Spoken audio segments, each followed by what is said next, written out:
Hej YouTube.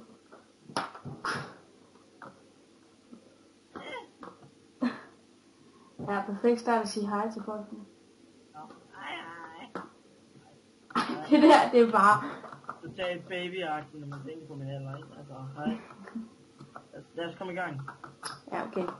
Fuck, alle sammen, det der lidt skæft godt til, det er bare min reaktion normalt, når en YouTube-video starter. Jeg vil altid have en god entré. Bare altid noget, hvor jeg har ikke. Ja, så siger vi det. Det Fonzie, du skal lige holde dig lidt væk. Ja, så får du smæk. Ja, du kan jo ikke slå mig. Ja, det er uden. Ja, det er Og problemet. det er så fandme på faktisk.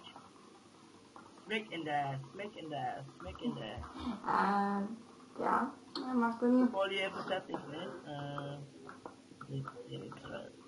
Skal det noget? Der er min ord, står til mig. Ja. Jeg havde den chat. Gør et eller andet med den. Slå den ihjel.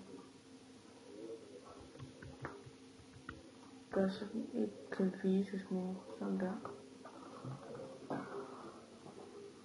Så, nu kan jeg komme Gå ind. efter sætningsene. Midt sådan en. Look up the fucking tree. Det er ligesom om vi flyver. Kigger på et træ. Det vokser ikke andet end en halv meter. Og Morten han kigger. Ved du hvad? Jeg vil ønske, jeg kunne slå dig så hårdt nu. Ja, det var bare klart. Det hjælper at slå på dig. Giv mig så. Giv mig så slatten til. Giv mig så en slatten til. Giv mig så en slatten til. Giv mig så fucking en slatten til. Klap dig med nummer 2. Jeg tror du selv det virker. Jeg vil slå dem ud af kæften på dig. Altså med den fucking. Jeg har jo ikke nogen. Det kommer derfra. Bare det gør det. Lige gas. Slå. Lige præcis der. Så kommer man igen. Glask. Hop. Okay. Der var endnu. Hop. Det er grimt. Det var kisten for satan. Nej, det var kisten i en reserve. Save? Ja, vi skal save i morgen. What? Der. Nu skal du lade mesteren arbejde. Det er mig, Det er så hårdt at arbejde. Det er mig, der arbejder lidt. Du skal ikke lade Nå. Du får et fridag. Nej. Yeah! Ja, en mere ned, okay? En mere ned. Yeah, baby. Det er lige i røvhullet. Okay, skal jeg... Okay, jeg går derned i. Okay, hvad sker der? Bare mig føler som om jeg går på lave. Ja, jeg føler som om jeg går på lave.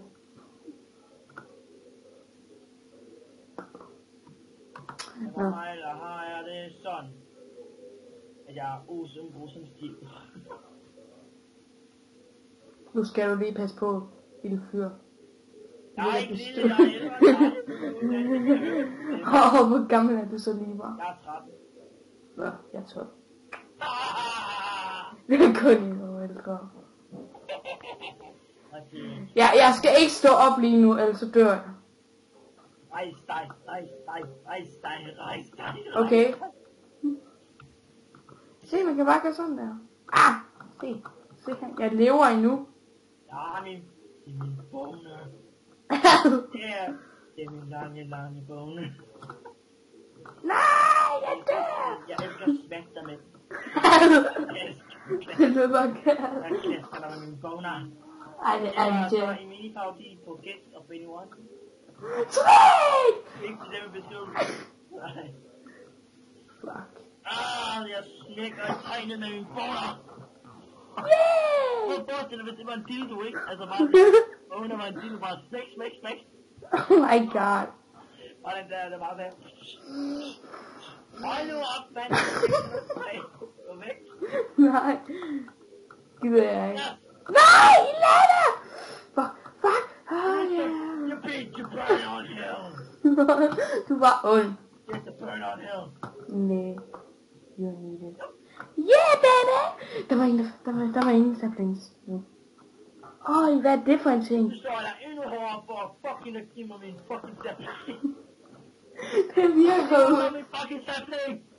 Du må få et træ. Pas på, at kaste den slags ud. Lad være.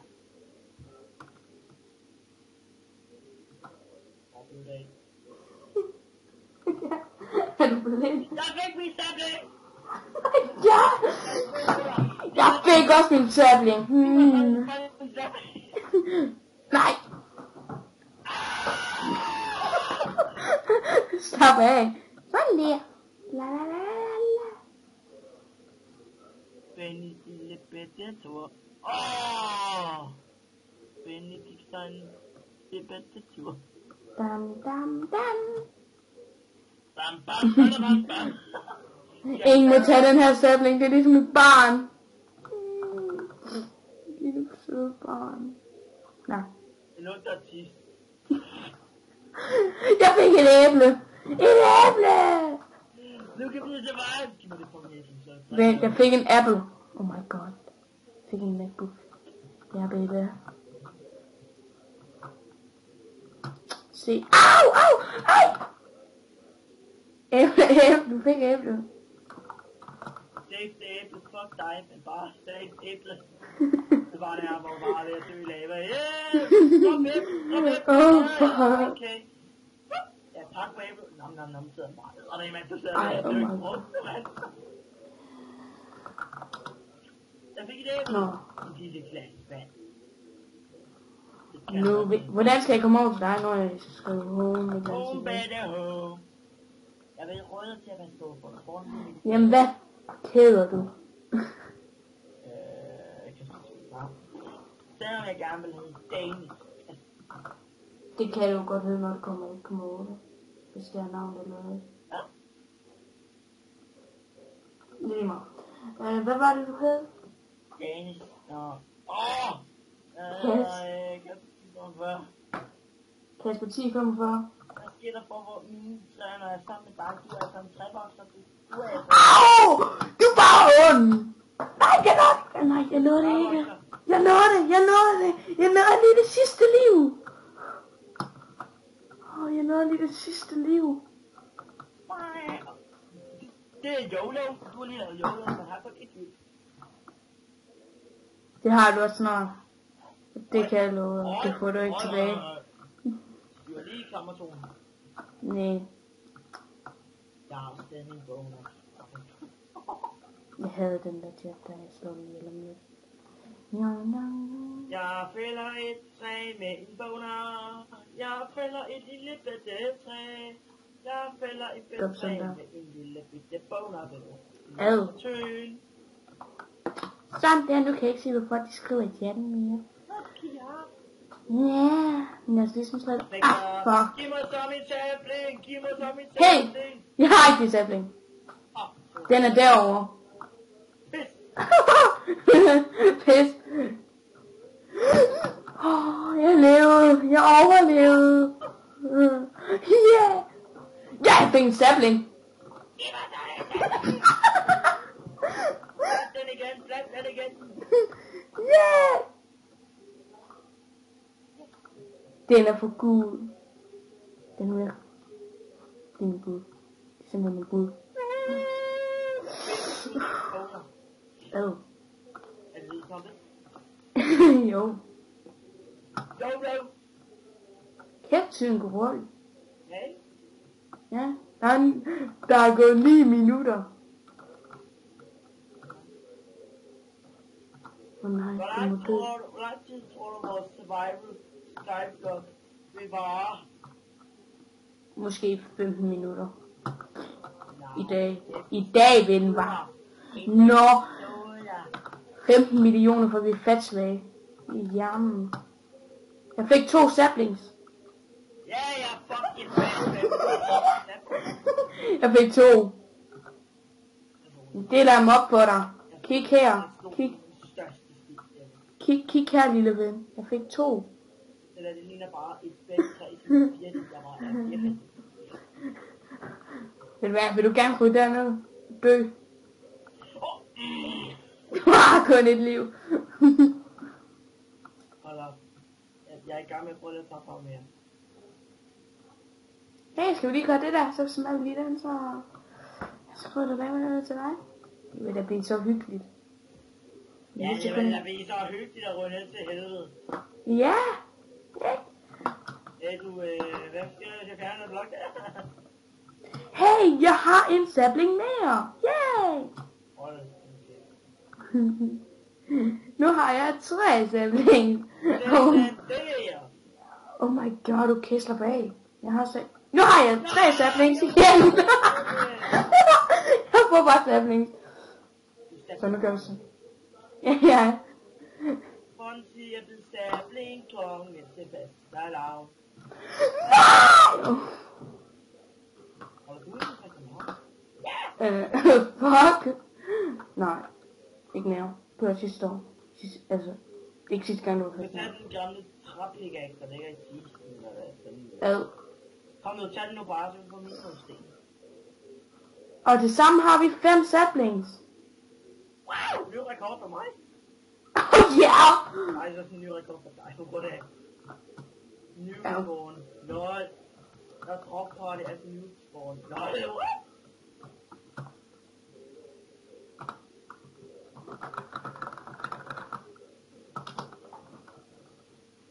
Dim dim dim. Dim dim dim. Dim dim dim. Hello, my name is Benji Boing. Nej, dit navn er Kasper. What?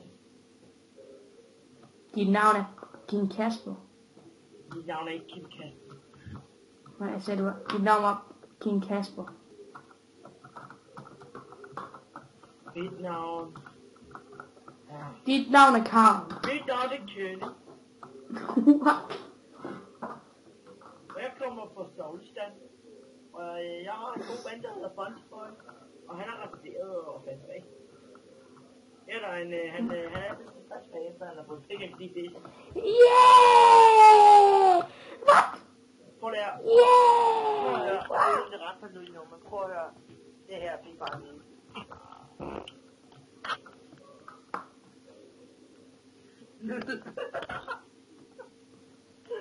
Du kan kraftedeme nyde det, mand. You can fucking eat that. Nope. Jeg er bange for den. Jeg er bange for det her. Au. Jeg er bange for lava. Det er ved med lige at lave en platform. Joho. Din lille... Ved du hvad, vil du gerne dø? Din fireblokkede menneske. Din firkantede blokkede menneske. Kig lige på dig selv. Jeg er blevet resteret. Ad. Det er nu bare forkert, det der. Det er 3, der er det. Det giver mig... Nej, det var nu ikke det, jeg skulle sige.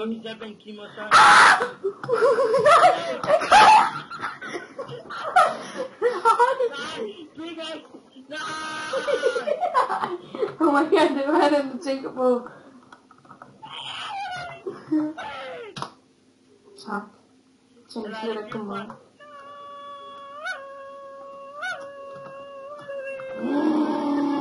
Jeg vil hjem til dig. Au! Fuck! Helleflynderen laver.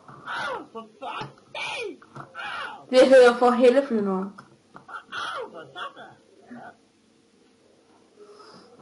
Du har ikke lært ordentligt dansk. Jo, jeg gjorde, og du kan ikke gøre noget ved det, for du kan ikke sparke mig ned. Hold din mund.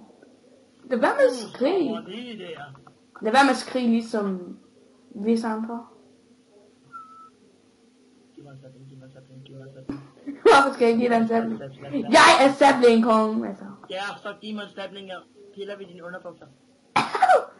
Okay, så det betyder, at du er sabling dronning, eller hvad? Nej. Jeg piller lidt ved din... Jeg piller ved de bælte, der bare bliver klikket hele tiden op på grund af de flækker med benene på dig. Oh my god. Jamen, de ben, de går sådan zigzag. Det er godt. Og så åbner de bælte sig hver gang. Hvad sker der for det der træ der? Altså, jeg har lige hugget det, og så bliver det bygget op igen. Nej, du er min third gang her. Oh my god. Okay. Så vi har sablingkongen og dødkongen. Jeg er trækongen. Du er sablingkongen. Jeg fandt et død. Vi vil med mine. We need something to mine. Because we need it. We do something special. Okay, men hvordan skal du mine her? Spæd.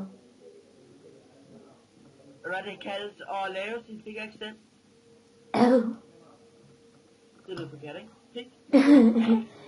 Ja, det er bare fordi jeg har nogen på klassen af. Det er for, at den har fået det der navn. Because. Du skal ikke bygge med det. Du skal lave en pickaxe med. Okay. Jeg lader op til at sige noget.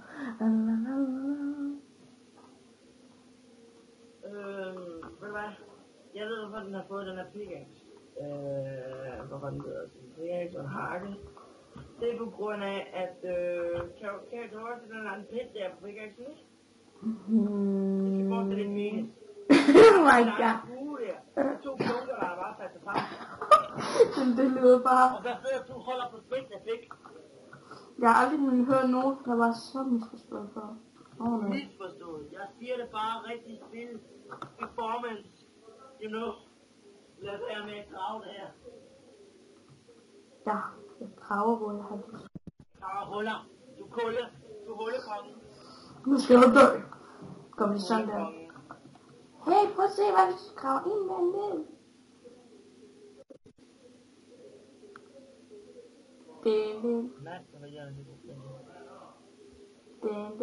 Vi skal bruge så meget jord som overhovedet muligt. Jeg har et stykke. Au!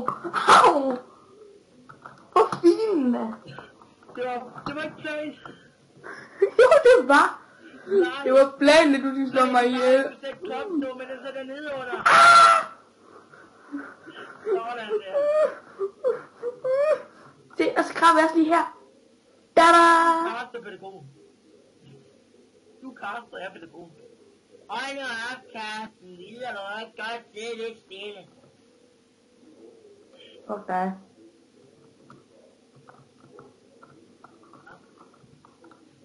Jeg sidder stille, når jeg sidder. Jeg står stille. Du står stik og holder på din pik. Ad. Står ret. Din pik. Ad. Det passer så ikke helt, fordi jeg tror ikke, den er helt ret. Du er ikke den rette Fonsi. Hey, det her bliver nok en 20 minutter måske. Den er over. Ja, vi er allerede optaget i 18 minutter. Og 35 sekunder. 36, 37, 38, 39, 41, 41, 42. Shut the fuck up, man, you piss me off. Slap af. Slap af. Jeg kan sende det her ind til YouTube, for jeg har ubegrænset. Okay, det er vel. Jamen, så står du stille. Jeg bare stikker i røven. Så er du stille? Jeg er trækongen, det kan du se lige her. Hey, hvad sker der, hvis jeg bliver Ja, så dør jeg. Nej, godt gældet. Jeg har et æble, og jeg vil spise det. Nu har vi ikke flere æbler. Sabling. Hvis jeg har muligheden, vil jeg skubbe dig så langt ud af kunne. Sabling! Yes, I get it! I actually use a penis. Oh, fuck! I'm burning! Ow. Oh my I need god. to eat some food. Bacon! Nej, fuck. Nærmere 5.